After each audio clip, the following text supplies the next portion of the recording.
Hey everyone, Julie here. I'm about to start my annual pumpkin carving project and I figured it would be really fun to make a video of it, including some time lapse, and that I'd bring you in on the process of what I do and show you some of the tools and things that I do to do the pumpkin carves. This year I chose to do a carving in honor of Ruth Bader Ginsburg shortly after her passing. This is the pattern I'll be carving from. I've just inverted the colors here to make it easier on the printer ink. Here are the primary tools that I'll be using. On the left I've got a simple steak knife for opening up the pumpkin. I've got the Pumpkin Masters tools, including this paddle here for scooping. I like the nice flat edge for getting a smooth inside of the pumpkin. I've got the set of Pumpkin Masters knives. I spend the most time with the smallest one for the finest level of detail. And over on the right I've got an engraving tool with a couple V-shaped cutters and an X-Acto knife. This is a set of clay tools I just got from Michael's this morning, so I don't know yet how they'll do. I'm most excited to try out these ribbon tools in the middle, the triangles and circle. With that, let's get carving.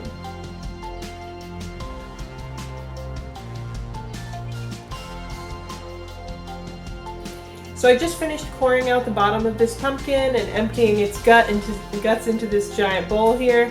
I like to do the bottom of the pumpkin instead of the top because it allows me to just lower the pumpkin over a candle and try it out while I'm carving to see how it looks without having to light the candle and blow it out, light it and blow it out.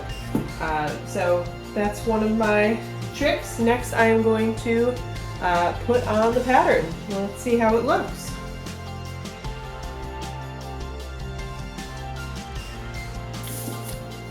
The trick here is that because of the curvature of the pumpkin, you really want to make sure that the important detail parts of the face are on a relatively flat section, and if you need to put creases into the paper, that you choose places where it's not going to deform the shape of the face.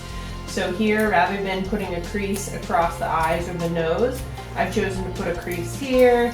There's one in the hair, another one there, one over here where there's not a whole lot going on. So that is what I'm currently doing. So here I'm using an X-Acto knife to transfer the outlines from the template to the pumpkin. Historically, I've used a nail or an awl, which also works very well.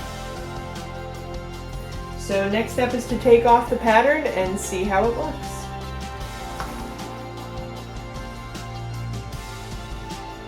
It is time to start carving. So this pattern has 4 layers of color. We've got full black, full white, and then 2 grays. Full black being just the pumpkin skin, no light is allowed through. Full white being you carve all the way through to let the light from the candle come through. And the 2 different grays are different thicknesses of the pumpkin. I always start with carving all the way through first because you want the pumpkin to be as strong as possible when you're carving all the way through. And then after that, it really comes down to outlining the black areas and then starting to carve down and get your different depths.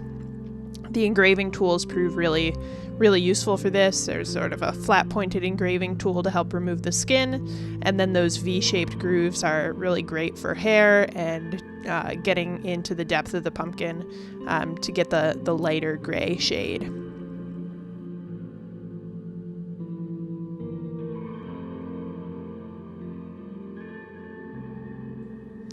Once you've got most of the detail of the pumpkin done, it's time to put it over some sort of a flashlight or a lantern so that you can see how it's looking as you finalize the details. This is particularly important for those middle grays.